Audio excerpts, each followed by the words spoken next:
The first time the billionaire's disabled daughter smiled, it wasn't at her doctors, her tutors, or the guests who praised her bravery. It was at the janitor mopping the marble floor like he didn't belong in their world. Kareem Ashraf kept his eyes on the waterline, not the chandelier reflections or the portraits staring down from gilded frames. Waverly Manor paid well, and well meant rent, inhalers for his son, and groceries that lasted more than 3 days. He worked quietly, late and early, invisible by design. He signed in through the service entrance, nodded at guards who never learned his last name, and kept his headphones off so he could hear trouble. Everyone knew Ivy Waverly didn't smile, not since the accident, not since the wheelchair, not since the therapists with clipboards spoke in careful voices around her mother. Celeste Waverly, a billionaire whose kindness made headlines and whose temper made staff whisper. Ivy's face stayed blank through luncheons and recitals. The mansion learned her silence. Some said the trauma stole her joy. Others blamed Celeste's appointments that treated Ivy like a project, not a child. So when Kareem rounded the hallway corner and saw Ivy watching him from her chair, he expected the usual distant stare. Instead, her lips curved small, sudden, unmistakable. A smile aimed straight at him, like she recognized something no one else could see. Kareem nearly dropped his mop handle. A nurse gasped. Did you see that?" She breathed, already leaning toward Ivy with bright hope. Ivy's expression reset, calm and closed again, as if the smile had been a private message delivered and withdrawn. Kareem lowered his gaze and kept moving, but his pulse refused to settle. By dinner, the story had traveled. Celeste summoned Kareem to the grand sitting room, where the air smelled like roses and decisions. "You," she said, pointing as if his name was a minor detail. "What did you do to my daughter?"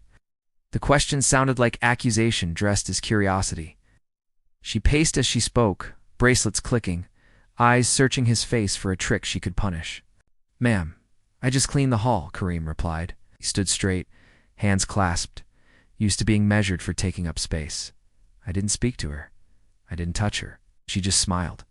Celeste's eyes narrowed. "Ivy hasn't smiled in 8 months. If there's something you can do anything, then you'll do it again.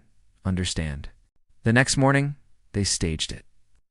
Nurses positioned Ivy near the hallway. A therapist hovered with a notebook. Celeste waited behind a doorway like a director. Kareem mopped past once. Twice. Ivy stared through him. No smile. The mansion exhaled disappointment, as if hope itself was a liability. The therapist scribbled, already preparing a report, while Ivy's mother whispered, again, like a prayer she didn't believe. On the third pass, Kareem tried not to look at Ivy. He hummed under his breath an old lullaby his mother sang in Karachi, when the power died and fear filled the dark. The melody was barely there, more memory than sound. Ivy's fingers twitched on her blanket, then her mouth softened into that same bright curve. Celeste stepped out, stunned, and Ivy's smile didn't fade. Her eyes stayed on Kareem with painful certainty. "What are you humming?" Celeste asked, voice thin. Kareem swallowed. "A lullaby," he said. "Die." Ivy lifted one shaking hand, tapped her chest twice, pointed at Kareem, then toward the far wing where a small locked room sat untouched since the accident. In that gesture, Kareem understood the smile wasn't gratitude. It was recognition. The secret was waiting behind that door. Celeste didn't believe in coincidence, especially not inside her own house. She ordered the locked music room opened within minutes, staff scrambling as dust swirled under sudden light. Kareem followed at a distance, unsure why he was still being included. Ivy's wheelchair rolled ahead, her eyes fixed on the doorway like someone returning to unfinished business. The room had once belonged to Ivy's father, Samir Waverly, before the accident took him, along with Ivy's ability to walk. A grand piano stood near the window, untouched for months. Framed sheet music hung crookedly on the walls. Ow. The air carried the faint scent of cedar and old memories that no one had dared disturb. Ivy's breathing changed the moment Kareem stepped inside. He didn't know what he was supposed to do, so he did the only thing he could. He hummed again, softly, the same lullaby his mother used to sing. During monsoon nights, when thunder rattled tin rooftops, the melody floated awkwardly in the large room, fragile but sincere. Ivy's fingers began tapping against her armrest in rhythm. The therapist froze mid-note. Celeste pressed her hand to her mouth. Then something no one expected happened. Ivy made a sound. It wasn't clear speech, not yet, but it was intentional. A small, trembling awe shaped around the tune, as if her body remembered what her voice had forgotten. Tears streamed down Celeste's face before she realized she was crying. "Kareem," Celeste whispered, voice breaking. "How do you know that song?" He hesitated. "My father used to hum it too," he said quietly. "He worked abroad for years, said it was the only song that made him feel close to home." He paused, scanning the piano. "He once told me he worked for a wealthy family who loved music." Celeste's expression shifted.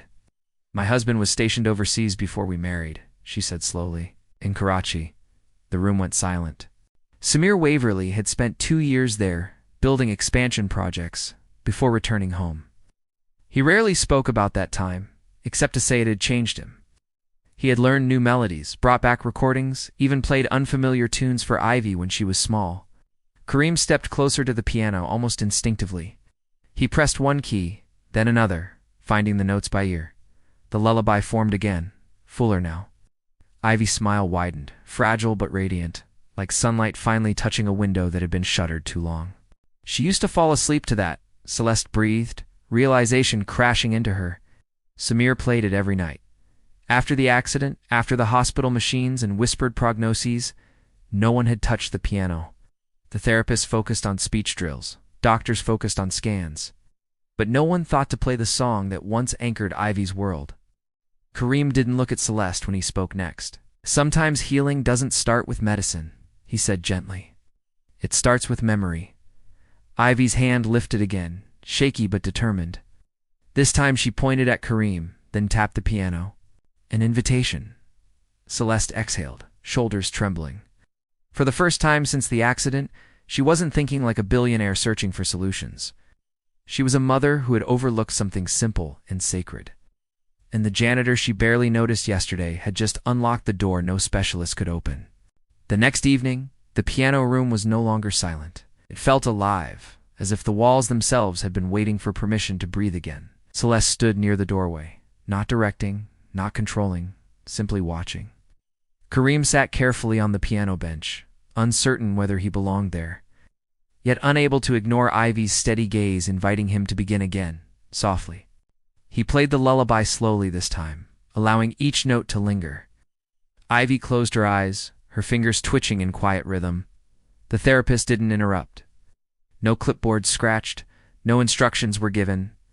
For once, the room wasn't measuring progress, was witnessing connections, something far more powerful than performance or expectation could ever be honestly. Celeste approached cautiously, as if stepping into sacred space. "She hasn't reacted like this to anything," she whispered, voice trembling. "We tried music therapy, vocal drills, even sensory stimulation programs." Kareem nodded respectfully. "Maybe she didn't need something new," he said gently. "Maybe she needed something she already loved, remembered deeply." Ivy suddenly made another sound clearer this time. "Da." It was soft, but intentional. Celeste froze. The word echoed in the stillness. Samir. That was what Ivy used to call her father before the accident stole more than movement from her. Tears slid down Celeste's cheeks without restraint, as Ivy's lips trembled again gently. Kareem kept playing, slower now, steady as a heartbeat. Ivy's breathing aligned with the melody. Her hands lifted shakily, hovering above the keys before landing on 2 random notes. The sound was imperfect, uneven, but alive. Celeste covered her mouth, overwhelmed by the simple miracle unfolding before her eyes. For months, Celeste had thrown money at solutions, believing resources could replace understanding. She hired specialists flown in from different countries. She renovated wings of the mansion into rehabilitation suites. But she had never sat at the piano again after Samir's death. Grief had sealed the room tighter than any lock could. "I stopped coming in here," Celeste admitted quietly. "What?" "It hurt too much." Kareem glanced at her, still playing softly. "Pain doesn't disappear when we close doors," he replied. "It just waits." His voice wasn't judgmental, it was honest. And that honesty felt heavier than any diagnosis. Ivy pressed another key, then another, forming a fragile pattern. Her eyes met her mother's, pleading in a way no therapist's chart had captured. Celeste stepped closer and placed her hand over Ivy's on the keyboard. Together they followed Kareem's melody, clumsy but united. The nurse watching from the doorway wiped her eyes discreetly. This wasn't clinical improvement, it was restoration. Ivy wasn't responding to a janitor, she was responding to familiarity. To the echo of evenings, when her father's voice filled this room with safety and warmth beyond circumstance or wealth. When the final note faded, Ivy smiled again, wider this time, not just at Kareem but at her mother too. And in that moment, Celeste understood something heartbreaking and beautiful. Her daughter hadn't forgotten how to feel joy. She had simply been waiting for someone brave enough to bring her father's song home.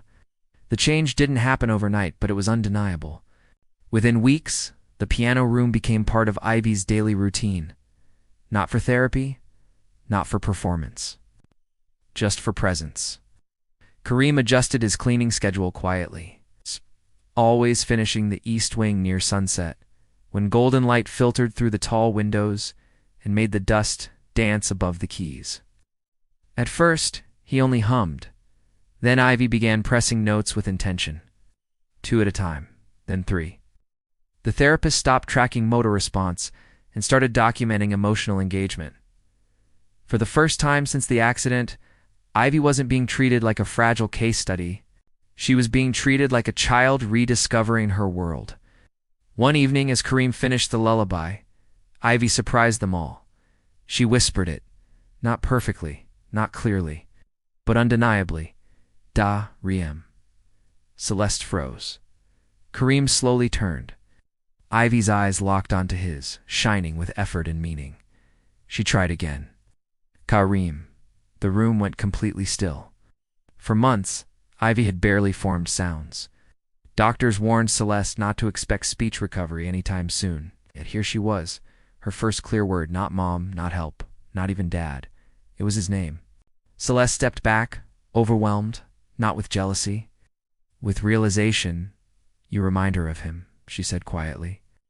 Not because you replaced him, but because you carried something he loved. Kareem lowered his gaze. I never meant to step into anything sacred. You didn't, Celeste replied. You uncovered it. The next morning, Celeste called an emergency board meeting, not for business, but for change. Waverly Foundation funds had always supported hospitals and global initiatives. She announced a new program, trauma recovery through cultural memory music, language, familiar rituals that reconnect the brain with emotional safety. Doctors listened, investors agreed. But when reporters asked what inspired the shift, Celeste didn't credit a research paper. She credited a janitor. Weeks later, during a small private gathering, Ivy sat at the piano with Kareem beside her. Her hands were steadier now. Her smile came easier. She still faced challenges, still had therapy ahead, but something fundamental had shifted. She was reaching forward again. As guests quietly applauded her simple melody, Celeste approached Kareem. I misjudged you the first day, she admitted. I saw your uniform before I saw your humanity. Kareem smiled gently. Most people do. Celeste hesitated. I'd like to offer you something beyond gratitude, a permanent role overseeing community programs. Not because you saved my daughter, she paused, but because you reminded me what saving actually looks like. Kareem glanced at Ivy, who was watching them with bright, knowing eyes. I'll accept, he said softly. On one condition. Celeste raised an eyebrow. The piano room stays open. She smiled through tears. Always. And as Ivy played the lullaby one more time, stronger, clearer, alive, the heartbreaking secret was no longer grief. It was this. She hadn't stopped smiling because she was broken. She had stopped because no one was speaking the language of her heart. Until someone who didn't belong walked in and did.